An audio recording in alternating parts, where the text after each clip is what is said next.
পুর বন্ধুরা, তো দেখো আজ আমি কি কি বানিয়েছি তোমাদের কাছে শেয়ার করব। আর দেখো কি কি বানাচ্ছি। এদিকে এখন আমার রান্না শেষেই এখন মানে পাট শাক দিয়ে বড়া বানাচ্ছি। আর কি কি রান্না করেছি সম্পূর্ণ ভিডিওটা দেখিয়ে দিব তোমাদের কাছে, পরে শেয়ার করব। এখন দেখতে থাকো, এখানে দেখো।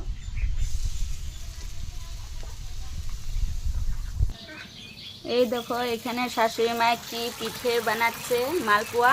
দেখো কত সুন্দর করে বানায়। আজ বলো তো কেন এত আয়োজন হচ্ছে? তোমরা তো বলতে পারবে না, আমি বলে দিই। আজ হচ্ছে মুরব্বির খাওয়া দিতে হবে, বারান দিতে হবে, তাই বারান দেব। আর কত কিছু বানিয়েছি তোমাদের কাছে পরে শেয়ার করব। ঠিকই, আবার বলো মা। নতুন ধান হইলে আমাদের দিতে লাগে। নতুন ধান মুরব্বিকে দিয়ে তারপর আমাদের খেতে হয়।